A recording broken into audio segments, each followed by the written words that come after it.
Eh bien, bonjour et bienvenue à tous dans cette vidéo modélisation sur Blender 2.82. Dans cette vidéo, on va modéliser le Tesseract vu dans le MCU. Donc pour cela, nous allons lancer Blender. Nous allons ensuite cliquer sur le côté pour enlever la petite annonce. Voilà. Nous allons ensuite cliquer sur cet objet, ici présent, qui n'est autre que la lumière. Ça peut être soit un soleil, soit des spots. Nous allons tout simplement supprimer car il ne nous sert à rien dans notre exemple. Bon, pour cela, on appuie sur X, supprimer. Donc voilà, dans notre scène, il nous reste seulement notre caméra ici présente et un cube. Ce cube, dans notre exemple, va nous servir à faire les effets de fumée à l'intérieur du Tesseract, comme vous avez sûrement vu dans la miniature. Donc pour l'instant, on ne va pas y toucher, on va même le renommer fumée. Voilà. Là maintenant, on va s'atteler à faire la vitre qui entoure justement et qui bloque cette fumée pour lui donner une forme de cube. Donc pour cela, on appuie sur Shift ou majuscule et tout en appuyant sur Shift, on appuie sur A. On a un petit menu qui s'ouvre, on clique sur l'onglet Mesh et on va dans Cube. Donc quand on regarde de prime abord, il n'y a pas de cube qui vient se rajouter. Sauf que si on va en haut à droite, on voit qu'un cube est apparu. Il n'était pas avant. Ce cube, on va le renommer vitre. C'est tout simplement notre vitre, comme son nom l'indique. Maintenant, notre but, c'est de l'agrandir. Donc, dans Blender, il y a deux façons d'agrandir des objets. Soit en appuyant sur S et en faisant des mouvements de souris, on peut agrandir ou rétrécir un objet, mais ce n'est pas ce qu'on va faire. Et pour nous aider dans le rétrécissement, on va appuyer sur Z et fil de fer pour voir à travers des objets. En fait, on ne voit pas vraiment qu'à travers, on voit surtout les arêtes, comme vous voyez en orange. Je vous disais qu'il y avait deux façons de faire grandir des objets, c'était en appuyant sur S. La deuxième est via ce petit onglet orange avec un petit carré. Cet onglet comporte les propriétés justement de notre cube. Donc sa position dans l'espace, sa rotation et sa taille, c'est ce qui nous importe. Donc nous on va lui augmenter sa taille, mais vraiment de pas beaucoup. Je pense 15 ça peut être pas mal. Même peut-être 10, enfin, 10, voilà. Et on le fait sur les trois axes, car c'est un cube. Voilà. Donc si je désectionne, on voit bien un petit écart partout. Voilà. Donc nous allons maintenant donner une texture à cette vitre. Parce que comme vous voyez, si on passe en mode solide, c'est juste un cube quoi. On voit pas vraiment que c'est une vitre. Donc pour cela, on va lui appliquer un shader. Il y a deux façons dans Blender toujours de appliquer un shader. La première, c'est aller à côté de cette horloge en bas à gauche. On clique sur la flèche et on va sur éditeur de shader. La deuxième, c'est aller dans l'onglet en haut nommé shading. C'est ce qu'on va faire pour bien de la vidéo. On clique et là on va passer en mode fil de fer. Voilà. On va sélectionner notre vitre. Voilà, elle est en orange. Et on va cliquer sur nouveau. Maintenant, on vient de lui assigner un matériau. Donc on va cliquer ici pour sélectionner juste ce bloc et on va faire clic droit, supprimer. Ce bloc ne nous intéresse pas. Il nous reste juste sortie de matériaux. Voilà. Et maintenant, on va ajouter deux blocs. Le premier, en appuyant sur Shift A, Shader et vert, ce qui va bien sûr donner un aspect vert, voilà, un aspect de glace à notre objet. Donc on prend la petite boule verte, on maintient le clic et on va dans Surface. Voilà. Le deuxième bloc, on appuie sur Shift A, Shader et Émission. Comme son nom l'indique, ce bloc dit à Blender cet objet doit émettre tant de luminosité. Donc on prend la petite boule verte et on va dans volume. Voilà. On va d'ailleurs lui mettre une couleur un petit peu bleu foncé, un petit peu comme ça, je pense, ça peut être pas mal. Et maintenant, si on clique sur rendu, voilà ce qu'on a. Là, on a un aperçu de l'émission. Donc on peut régler la force de l'émission. Moi, je pense faire un petit 0,5. Ouais, non, c'est toujours un peu trop, 0,25. Voilà, c'est bien. Et pour vous prouver que ce n'est pas juste une sorte de voile bizarre, on va aller dans Material Preview, et là on voit bien que c'est une surface un peu vert, glace. Ne faites pas attention aux réflexions, c'est juste pour vous montrer l'effet.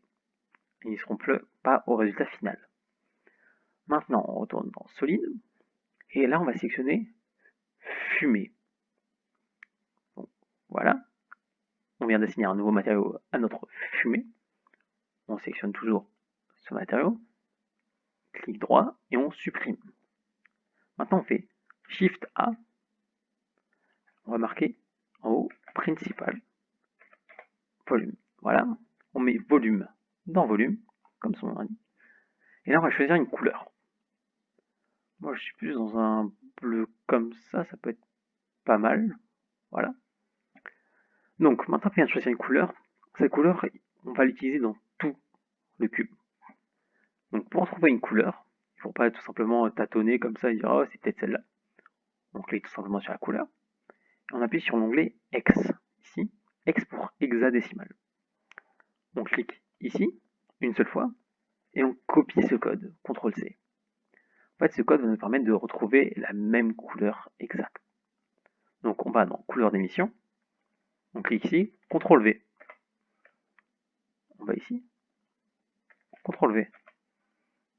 Voilà, on a la même couleur partout. D'ailleurs, on va un peu baisser l'anisotropie à moins 0,5. Voilà, ça va être pas mal. Maintenant, on va essayer de lui donner un côté fumé. Parce que sinon, ça ne sert à rien. Donc on va ajouter deux textures.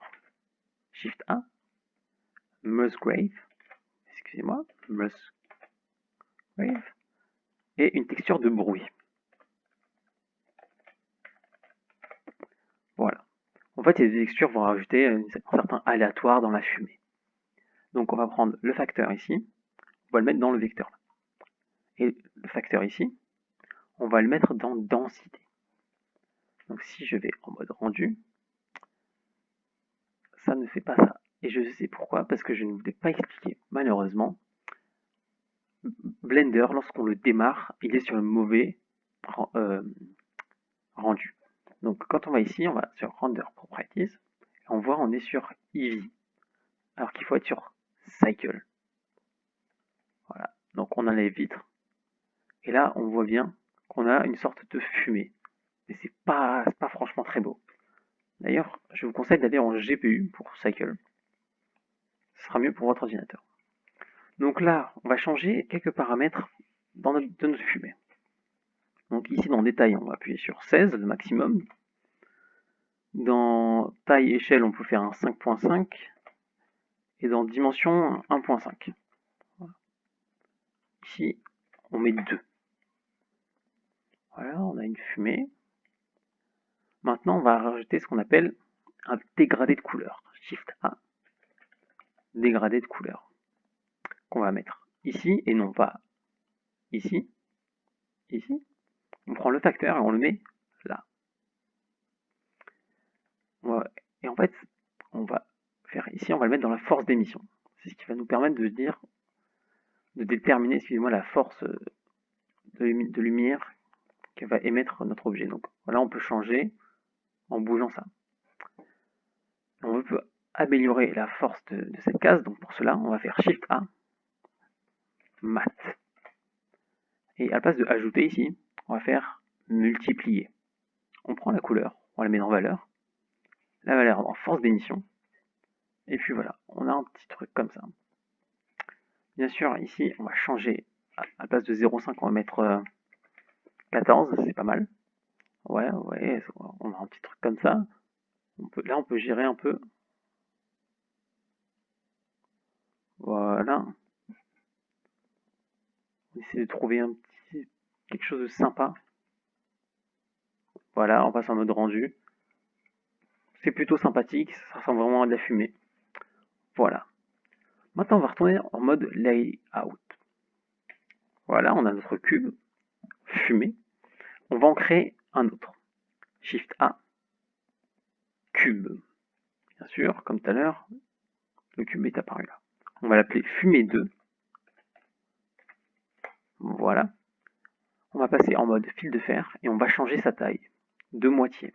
On va faire 0,5, 0,5 et 0,5 sur les trois axes, car c'est toujours un cube. Donc voilà, on va en mode shading, on enlève la fumée 1 et on repasse en solid mode. Alors là, comme vous voyez, c'est toujours pas de la fumée. On va pas s'embêter à tout refaire le même shader. Donc pour cela, on va ici, voilà, et on prend le premier matériau. Maintenant, c'est devenu de la fumée.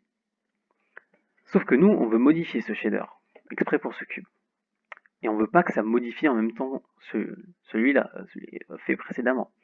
Donc en fait, on va copier ce shader ici. Comme vous voyez ou non, un nouveau shader vient d'être fait. Et on va modifier la valeur de 14 à 200 direct. On retourne en mode layout. Shift A, on rajoute un cube. Et là, on va le réduire, on va le mettre à 0.15. Je pense, ouais, c'est pas mal. 0.15, on met ça partout. Donc ça va être le plus petit cube, mais aussi le plus lumineux. Donc on retourne dans Shading, on passe en mode solide pour pas que le PC il souffre un petit peu. D'ailleurs, on va l'appeler Fumée 3. On refait la même tactique, matériel 2, et on copie. Voilà. Et là, on passe à 250. Comme vous voyez, si on met les trois comme ça nous donne quelque chose assez semblable à un Tesseract. Maintenant, on retourne en Layout. Voilà. On va faire une prévisualisation, entre guillemets, de notre rendu. Donc pour ça, on appuie sur 0 pour entrer dans la caméra. En gros, là, on va voir... C'est comme si on faisait une prévisualisation parce qu'on voit à quoi va ressembler notre rendu. Donc on appuie sur 0 pour sortir. Et là, on voit que tous nos cubes sont en dessous du sol. Pour pallier à ce problème, on va sur notre repère en haut, on appuie sur X. On se met sur l'axe des X. Et là, on va essayer de tout sélectionner, nos objets, sauf la caméra. On ne veut pas la bouger. Donc, on appuie sur B pour faire une sélection. On maintient le clic et on sélectionne tout ça. Voilà, tout est sélectionné comme vous voyez en haut à droite, sauf la caméra. Maintenant, il faut savoir que dans Blender, pour bouger un objet, il faut appuyer sur la touche G. Ce qu'on va faire.